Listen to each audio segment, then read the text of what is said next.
परमेश्वर के धन्य नाम की महिमा हो। प्रभात मनन के सत्र 2680 में आप सभी का बड़े प्रेम के साथ स्वागत करता हूं। आइए आज के मनन के लिए हम पढ़ते हैं यहूदा अध्याय 1 पद 21।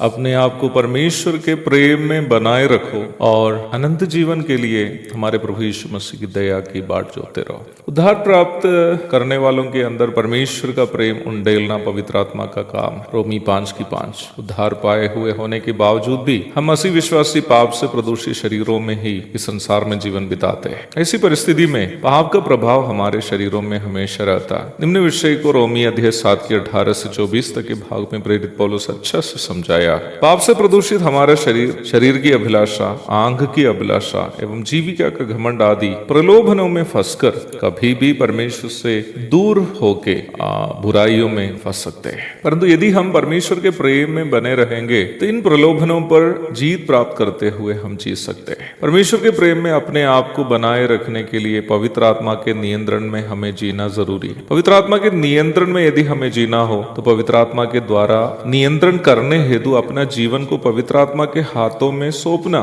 जरूरी है। जब हम अपने जीवन को पवित्र आत्मा के नियंत्रण में बिताते हैं, पवित्र आत्मा हमें परमेश्वर का प्रेम से भर देता है और हम अपने जीवन में सबसे मुख्य स्थान परमेश्वर को देने लगते हैं। अथवा हम उस समय ऐसा कुछ भी अपने जीवन से नहीं करेंगे जिससे परमेश्वर का दिल दुखी हो जाता है। जब यूसुफ को पोतीफर की पत्नी के संग अनैतिक काम करने का अवसर मिला तो यूसुफ ने ऐसा कुछ भी नहीं बोला कि दूसरे लोग सुनेंगे तो क्या सोचेगा, या मैं ऐसा करना पसंद नहीं करता, या तुम्हारा पति अफसर है, यदि उन्हें पता चले तो मुझे पकड़कर जेल में डालेगा इत्यादि। वो नहीं बोला। उनका एक ही जवाब जो उन्होंने पोतीफर की पत्नी से कहा, मैं ऐसा बड़ा दुष्टता करके परमेश्वर का अपराधी क्यों बनूं। उत्पत्ति 39 की 9। यूसुफ की चिंता ये नहीं थी कि दूसरे लोग क्या सोचेगा, नहीं तो पकड़ा जाए तो क्या होगा। उसकी एक ही चिंता थी कि पाप में फंसकर परमेश्वर से अपना रिश्ता टूट न जाए। हमें से ज्यादातर लोग पाप करने के अवसर मिलने पर भी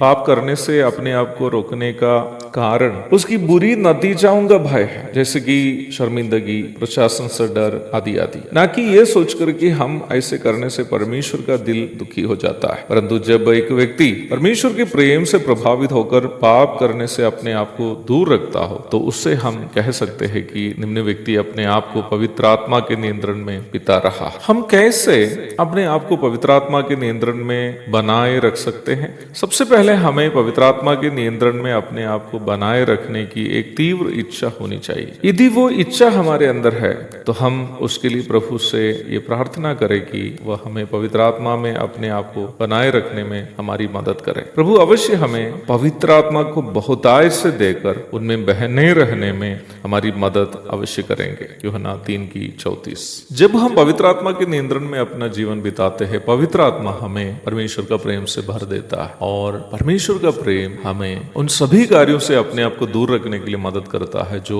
परमेश्वर के खिलाफ है या जिसे करने से परमेश्वर का मन दुखी हो जाता है। एक और शुभ दिन की धन्य कामनाओं के साथ आज का मनन मैं समाप्त करता हूँ। प्रभु आप सबको आशीष दे।